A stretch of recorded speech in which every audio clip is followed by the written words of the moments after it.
السلام علیکم۔ رضا علی حجویری آپ کی خدمت میں، گنج بخش فیض عالم مظہر نور خدا، ناقص آرا پیر کامل کامل آرا رہنما۔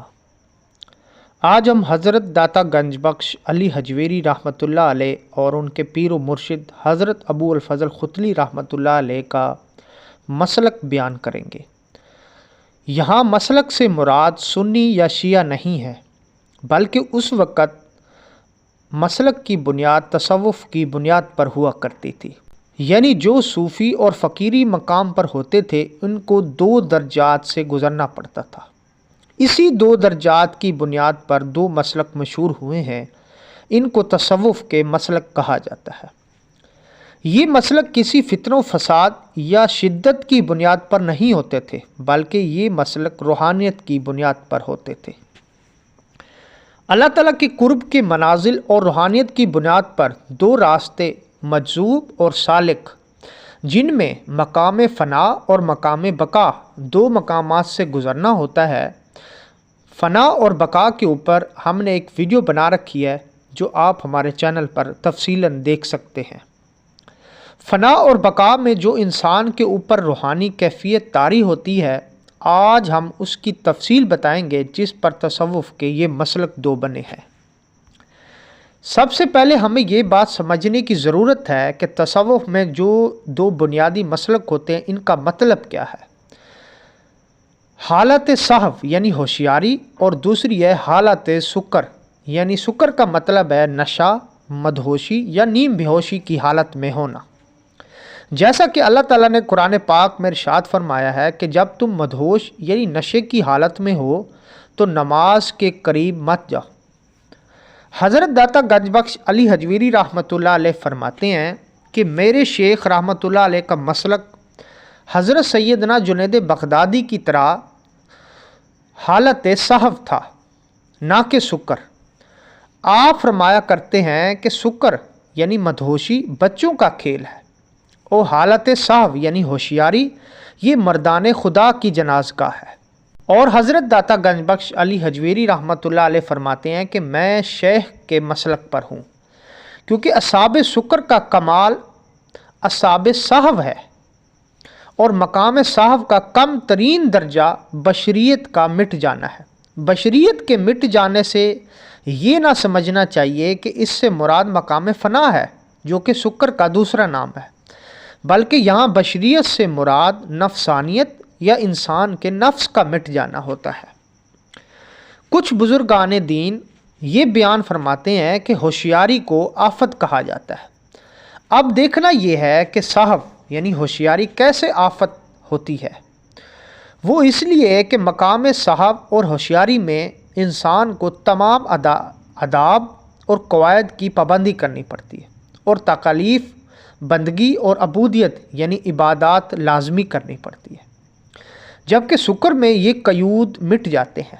لیکن غور سے دیکھا جائے تو سکر اس سے بھی بڑی آفت ہے، کیونکہ سکر میں سراسر محیط ذات کا تلاطم ہوتا ہے، اور ممنوعات عالم یعنی جہاں کی رنگینیوں اور دل فریبیوں سے انسان محروم ہوتا ہے۔ اس جہان کے اندر اللہ تعالیٰ کے مشاہدات سے انسان محروم ہو جاتا ہے، یعنی جو بندہ مدہوشی یا نیم بے ہوشی کی حالت میں ہوتا ہے وہ جہاں کی خوبصورتی کو نہیں دیکھ سکتا، اس لیے کہ سکر مغلوب الحال ہوتا ہے، یعنی حال اس کے اوپر طاری ہوتا ہے، اور اس کو کوئی ہوش و حواس یا دیکھنے کی صلاحیت یا پرکھنے کی صلاحیت نہیں ہوتی۔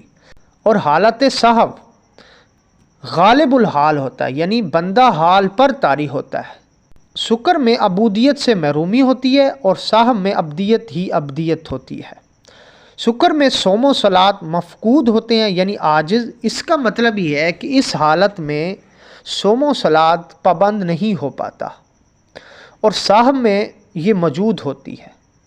سکر نیم انسانیت ہوتی ہے، یعنی آدھی انسانیت، اور صحو مکمل انسانیت ہوتی ہے، یعنی جو انسان حالت صحو میں ہوتا ہے وہ مکمل انسان یا مکمل انسانیت دکھاتا ہے، اور جو حالت سکر میں ہوتا ہے اس کی آدھی کنڈیشن دوسرے عالم میں ہوتی ہے، اور آدھا وہ اسی عالم میں موجود ہوتا ہے، اس لیے اس کو کہتے ہیں آدھی انسانیت۔ اگرچہ صحو ظاہری طور پر آفت نظر آتا ہے، لیکن یہ سکر سے بہتر ہے، کیونکہ سکر خود آفت ہے اور صحو صرف آفت نظر آتا ہے۔ جن پر استغراق کا غلبہ ہوا تو وہ مغلوب الحال ہو کر رہ جاتے ہیں اور انہیں ہم قلندر کہتے ہیں، لیکن یہ حضرات حضور صلی اللہ علیہ وسلم کی امت میں بہت کم ہے، بلکہ ہم ان کو انگلیوں پر بھی گن سکتے ہیں۔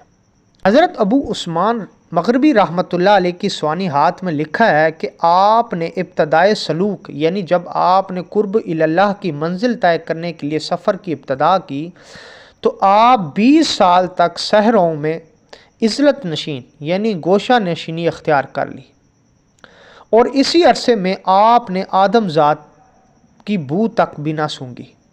مجاہدات کی وجہ سے آپ کا چہرہ بہت گرد ہو گیا تھا، آنکھیں دس گئی تھیں اور آپ کی اپنی انسانی شکل و صورت بھی ختم ہو رہی تھی۔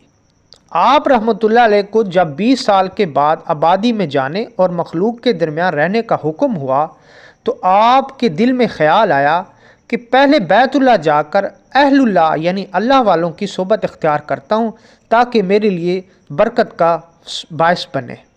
دوسری طرف مشائخ مکہ یعنی جو مکہ کے مشائخ تھے، آپ کے آنے کی حق تعالیٰ کی طرف سے ان کو پہلے ہی اطلاع ہو گئی تھی اور وہ آپ کے استقبال کے لیے باہر آ گئے تھے، تو کیا دیکھتے ہیں کہ ان کی شکل و صورت ہی ختم ہو گئی تھی اور آپ رحمۃ اللہ علیہ نیم مردہ ہو چکے تھے۔ مشائخ نے یہ حالت دیکھ کر کہا، اے ابو عثمان، آپ نے 20 سال اسی طرح گزار دیے کہ اولاد آدم کی شکل تک بھی نہ دیکھی۔ اب آپ ہمیں بتائیں کہ آپ کیوں گئے تھے اور وہاں کیا دیکھا اور کیا حاصل کیا؟ اب آپ واپس کیوں آئے ہیں؟ تو آپ رحمۃ اللہ علیہ نے فرمایا کہ میں سکر یعنی مدہوشی کی حالت میں چلا گیا تھا اور آفت سکر میں مبتلا رہا اور ناکامی حاصل کی، اب عاجز ہو کر واپس آیا ہوں۔ مشائخ نے کہا، یہ سچ ہے کہ اس کے بعد کس کی مجال کے سکر اور صحو کی حقیقت کو بیان کریں۔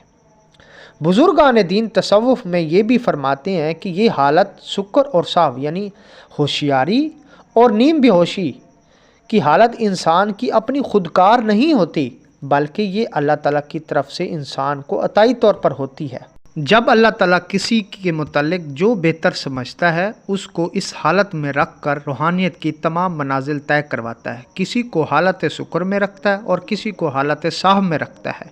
اللہ تعالیٰ سے دعا ہے کہ اللہ تعالیٰ ہمیں اپنے دیدار کی لذت نصیب فرمائے اور جس حالت میں رکھے ہم اس کی رضا پر راضی ہوں۔ ویڈیو آپ کو پسند آئی تو چینل کو سبسکرائب کریں، لائک کریں اور کمنٹس کریں، اور اس متعلق آپ کا کوئی سوال ہو تو آپ کمنٹس میں کر سکتے ہیں۔ شکریہ۔